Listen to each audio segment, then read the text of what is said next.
भक्तजनों, माताओं, बहनों, सादर जय श्री कृष्ण। हमारे YouTube चैनल में आप सभी का बहुत बहुत स्वागत है। मैं हूं आपके साथ आचार्य धर्मेंद्र शास्त्री। पूरे वर्ष में 24 एकादशी आती है और जिस साल अधिक मास आता है उस बार 26 एकादशी आती है। प्रत्येक एकादशी का अपना अपना अलग अलग महत्व होता है और एकादशी का व्रत करने से मनुष्य के जन्म जन्मांतर के पाप दोष नष्ट हो जाते हैं तथा उसके पुण्यों का उदय होता है। जब उसके पुण्यों का उदय होता है तब उसे सांसारिक सुखों की प्राप्ति होती है। तो प्रत्येक मनुष्य को प्रत्येक एकादशी का व्रत करना चाहिए ताकि उसके जन्म जन्मांतर के पाप दोष नष्ट हो सके। भगवान श्री हरि नारायण जो कि 4 माह के लिए क्षीर सागर में विश्राम करते हैं, आषाढ़ माह के शुक्ल पक्ष की एकादशी को वो विश्राम करते हैं, जो कि 4 माह के पश्चात यानी कार्तिक माह के शुक्ल पक्ष की एकादशी जिसे देव उठनी एकादशी या देव प्रबोधिनी एकादशी कहा जाता है, उस दिन प्रभु श्री हरि विश्राम से जागते हैं। इसीलिए इसको देव उठनी एकादशी कहा गया है और देव उठनी एकादशी से ही समस्त मांगलिक और शुभ कार्यों का शुभारंभ हो जाता है और इसी दिन चातुर्मास का समाप्त भी माना जाता है। तो इस दिन के बाद से आप प्रत्येक शुभ और मांगलिक कार्यक्रम संपन्न कर सकते हो। इस बार एकादशी को लेकर के विभिन्न पंचांगों में अलग अलग मतभेद बताए हैं। कुछ पंचांगों में 25 नवंबर 2020 को देव उठनी एकादशी बताई है, वहीं कई पंचांगों में तथा वैष्णव मत के अनुसार 26 नवंबर 2020 को देव उठनी एकादशी बताई गई है। वैसे जो एकादशी का व्रत करना चाहिए वो कभी भी दशमी युक्त एकादशी का व्रत नहीं करना चाहिए। यानी जिस एकादशी को 45 या 55 घटी दशमी स्पर्श करती है उस एकादशी का व्रत नहीं करना चाहिए और जिस एकादशी में द्वादशी का थोड़ा सा भी जो है सम्मिलन हो उसी एकादशी का व्रत करना चाहिए। हमेशा एकादशी का जो व्रत किया जाता है वो द्वादशी युक्त एकादशी ही सर्वोत्तम मानी गई है।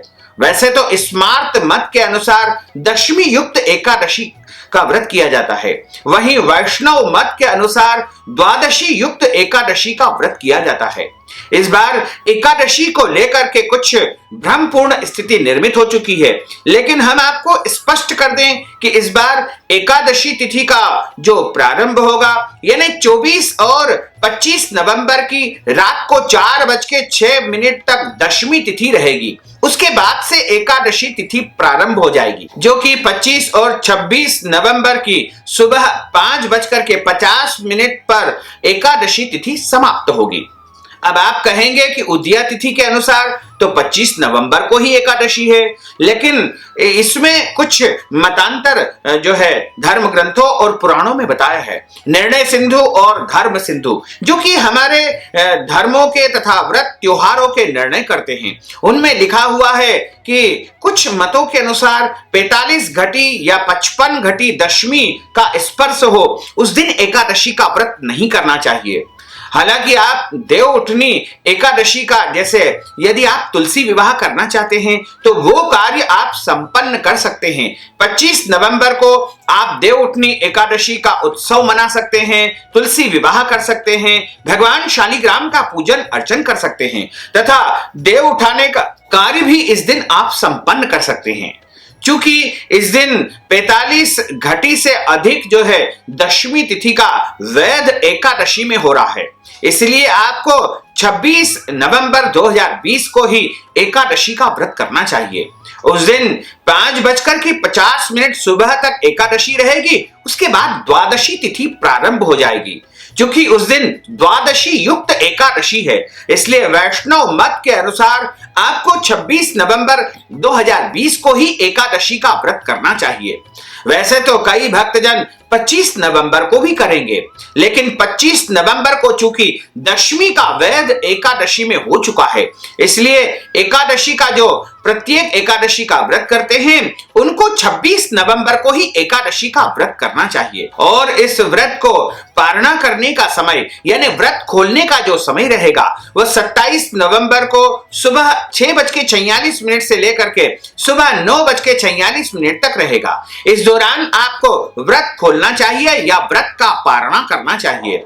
तो हम आपको पुनः बता दें कि आप यदि एकादशी का व्रत करने जा रहे हैं तो आपको 26 नवंबर 2020 को ही एकादशी का व्रत करना है तथा 27 नवंबर को सुबह 6:46 से लेकर के 9:46 के मध्य आपको व्रत का पारणा करना चाहिए, यानी व्रत को खोलना चाहिए। और जो तुलसी जी और भगवान शालिग्राम यानी नारायण का जो विवाह का कार्य है वो आप 25 नवंबर 2020 को संपन्न कर सकते हैं, क्योंकि इस दिन पूरे दिन और रात में एकादशी रहेगी।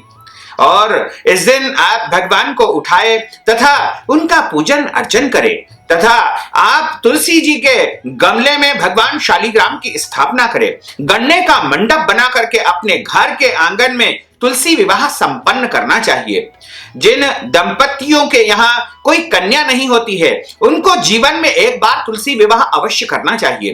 तुलसी विवाह करने से कन्यादान का संपूर्ण पुण्य फल आपको प्राप्त हो सकेगा। इसके अलावा जिन कुंवारे लड़के या लड़कियों का विवाह संपन्न नहीं हो पा रहा है उनको भी तुलसी विवाह अपने हाथ से संपन्न करना चाहिए, ताकि उनके विवाह में यदि कोई बाधाएं उपस्थित हो रही है, कोई रुकावट आ रही है तो उनका विवाह शीघ्र ही संपन्न हो सकेगा।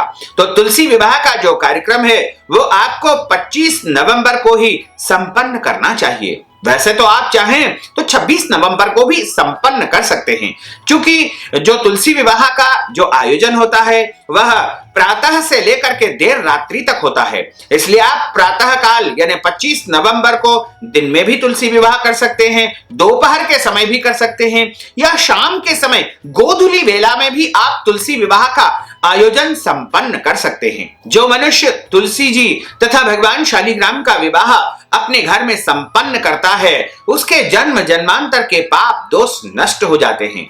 तो किसी विद्वान ब्राह्मण को बुला करके यदि नहीं मिले तो आप स्वयं ही अपने तुलसी के गमले में भगवान शालिग्राम की या बाल गोपाल जी की स्थापना करें या कृष्ण भगवान की स्थापना करें। यदि आपके घर में शालिग्राम जी की या बाल गोपाल जी की मूर्ति है तो उनको आप स्थापित करें और माता तुलसी के साथ इनको बैठा करके इनका सविधि पूजन करें और पूजन करने के बाद में इनकी आरती उतारे और आरती उतारने के बाद में उनकी परिक्रमा आपको करना चाहिए। इस प्रकार आप तुलसी विवाह अपनी श्रद्धा और भक्ति के अनुसार करेंगे तो निश्चय ही आपको महान पुण्य फल की प्राप्ति हो सकेगी। एकादशी का जो व्रत होता है धर्म ग्रंथों और पुराणों में इस व्रत को महाव्रत बताया है, यानी सबसे बड़ा व्रत तुलसी जो है विवाह का माना गया है और इस एकादशी को बड़ी एकादशी माना जाता है। तो प्रत्येक मनुष्य को एकादशी का व्रत अवश्य ही करना चाहिए।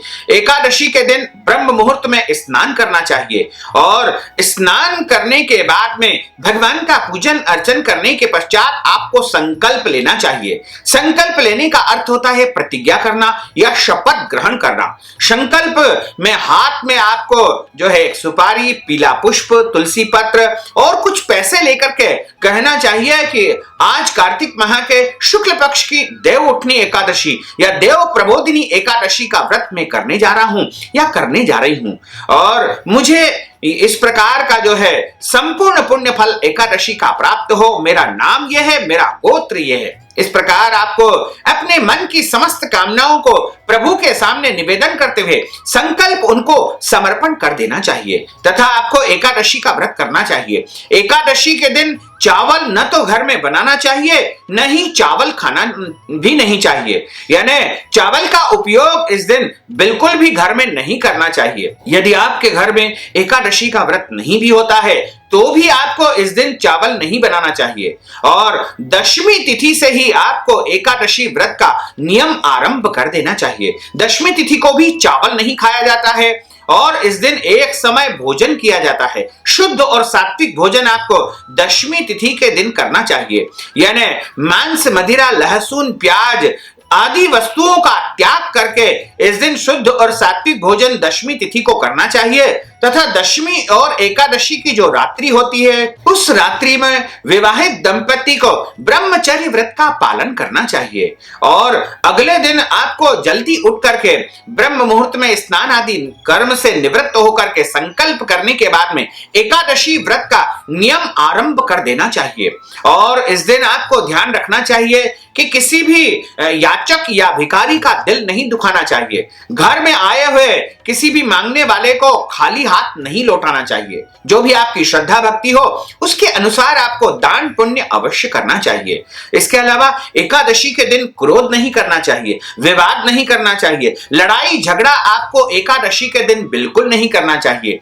एकादशी के दिन आपको पेड़ पौधों को काटना नहीं चाहिए। एकादशी के दिन आपको बिल्कुल भी जो है झूठ नहीं बोलना चाहिए। एकादशी के दिन देवताओं की, धार्मिक ग्रंथों की, शास्त्रों की, ब्राह्मणों की, साधु संतों की और बौद्ध भिक्षुओं की निंदा बिल्कुल नहीं करना चाहिए। और किसी भी मनुष्य को जो है एकादशी तिथि के दिन देवी देवताओं का अपमान बिल्कुल नहीं करना चाहिए। एकादशी के दिन भी विवाहित दंपति को ब्रह्मचर्य व्रत का पालन करना चाहिए तथा इस दिन रात्रि जागरण करके आपको पूरी रात भगवान का भजन करना चाहिए, भगवान के नामों का संकीर्तन करना चाहिए। इसके अलावा आपको जो है भगवान के स्तोत्रों का पाठ करना चाहिए। गीता पाठ इस दिन कर सकते हैं, गजेंद्र मोक्ष का पाठ इस दिन कर सकते हैं, श्रीमद् भागवत कथा का पाठ या श्रवण भी इस दिन आप कर सकते हैं। अन्य धार्मिक ग्रंथों का पठन पाठन जो है एकादशी के दिन सबसे सर्वोत्तम माना जाता है। और एकादशी के दिन किसी भी मनुष्य को अन्न का सेवन नहीं करना चाहिए। यदि कोई स्त्री मासिक धर्म में आ जाती है तो उनको व्रत तो करना चाहिए, अन्न का सेवन नहीं करना चाहिए, लेकिन भगवान का स्पर्श तथा पूजन उनको नहीं करना चाहिए। यदि कोई रोगी व्यक्ति है, कोई स्त्री पुरुष यदि किसी बीमारी से पीड़ित है तो वो फलाहार करके यानी फल और दूध लेकर के इस व्रत का पालन कर सकते हैं और नमक का सेवन कर सकते हैं। इसमें फलाहारी नमक का ही उपयोग करना चाहिए। सर्वोत्तम फलाहार यदि कोई माना गया है तो वो गाय का दूध और उससे बनी हुई वस्तुओं का उपयोग करना चाहिए तथा फल जितने भी प्रकार के शुद्ध और सात्विक फल हमारे धर्म ग्रंथों और पुराणों में बताए हैं उनको आप एकादशी के फलाहार में उपयोग कर सकते हैं। और इस दिन आपको पूरा दिन भगवान का भजन कीर्तन करते हुए आपको व्यतीत करना चाहिए। जो मनुष्य एकादशी का व्रत करता है उसे सेविंग नहीं करवाना चाहिए, दाढ़ी कटिंग नहीं करवाना चाहिए। इसके अलावा उनको जो है शरीर के अंग के कोई भी बाल नहीं कटवाना चाहिए। महिलाओं को जो ब्यूटी पार्लर में जाकर के आईब्रो आदि इत्यादि कार्य करवाती है उनको भी एकादशी के दिन यह कार्य नहीं करना चाहिए। और एकादशी का पूरा दिन भगवान के स्मरण में, भगवान के कीर्तन में, भगवान के भजन में आपको व्यतीत करना चाहिए। इस प्रकार से, इस विधि से यदि आप एकादशी का व्रत करेंगे तो निश्चित तौर से आपको महान पुण्य फल की प्राप्ति होगी और आपके जीवन के जन्म जन्मांतर के पाप दोष नष्ट हो जाएंगे और आपके पुण्यों का उदय होगा। जब आपके पुण्यों का उदय होगा तब आपको सांसारिक सुखों की प्राप्ति होगी। जो मनुष्य एकादशी का व्रत करता है उसको कथा भी सुनना चाहिए, क्योंकि जो मनुष्य कथा सुनेगा तभी एकादशी का उसे पुण्य फल प्राप्त हो पाएगा। यदि एकादशी का व्रत नहीं भी करते हैं और कथा का श्रवण यदि आप कर लेंगे तो आपको एकादशी का संपूर्ण पुण्य फल प्राप्त हो पाएगा। और कथा हमेशा ब्राह्मण के मुख से ही सुनना चाहिए, क्योंकि ब्राह्मण के मुख से जनार्दन बोलते हैं, ब्रह्म वाक्य जनार्दन। इसलिए हमेशा कथा का श्रवण ब्राह्मण के मुखारविंद से करना चाहिए और कथा सुनने के बाद अपनी श्रद्धा भक्ति तथा हैसियत के अनुसार ब्राह्मण को कुछ न कुछ दान दक्षिणा अवश्य देना चाहिए, जिससे एकादशी का संपूर्ण पुण्य फल आपको प्राप्त हो सकेगा। चूंकि यह कार्तिक माह की बड़ी एकादशी है इसलिए इस दिन आप ब्राह्मण को फलाहार के निमित्त नगद राशि दे सकते हैं, वस्त्र दान के निमित्त नगद राशि दे सकते हैं, गौ दान के निमित्त आप नगद राशि दे सकते हैं। इसके अलावा कार्तिक माह और एकादशी के निमित्त कोई भी दान पुण्य यदि आप करेंगे तो उसका परम और महान पुण्य आपको प्राप्त होगा। यदि आप एकादशी के निमित्त कोई भी दान पुण्य यदि करना चाहते हैं तो आप हमारे पेटीएम के माध्यम से, गूगल पे के माध्यम से, फोन पे के माध्यम से या अकाउंट नंबर के माध्यम से सीधे सीधे नगद राशि पहुंचा करके दान पुण्य का पूरा लाभ अर्जित कर सकते हैं तथा महान पुण्य फल को आप प्राप्त कर सकते हैं। और आपसे अनुरोध है कि इस ज्ञानवर्धक वीडियो को अधिक से अधिक लोगों को शेयर करिएगा, लाइक करिएगा, कमेंट करिएगा और यदि अभी तक आपने सब्सक्राइब नहीं किया तो अभी और इसी समय सब्सक्राइब अवश्य कर लीजिए। आपको और आपके पूरे परिवार को सादर जय श्री कृष्ण, सादर धन्यवाद।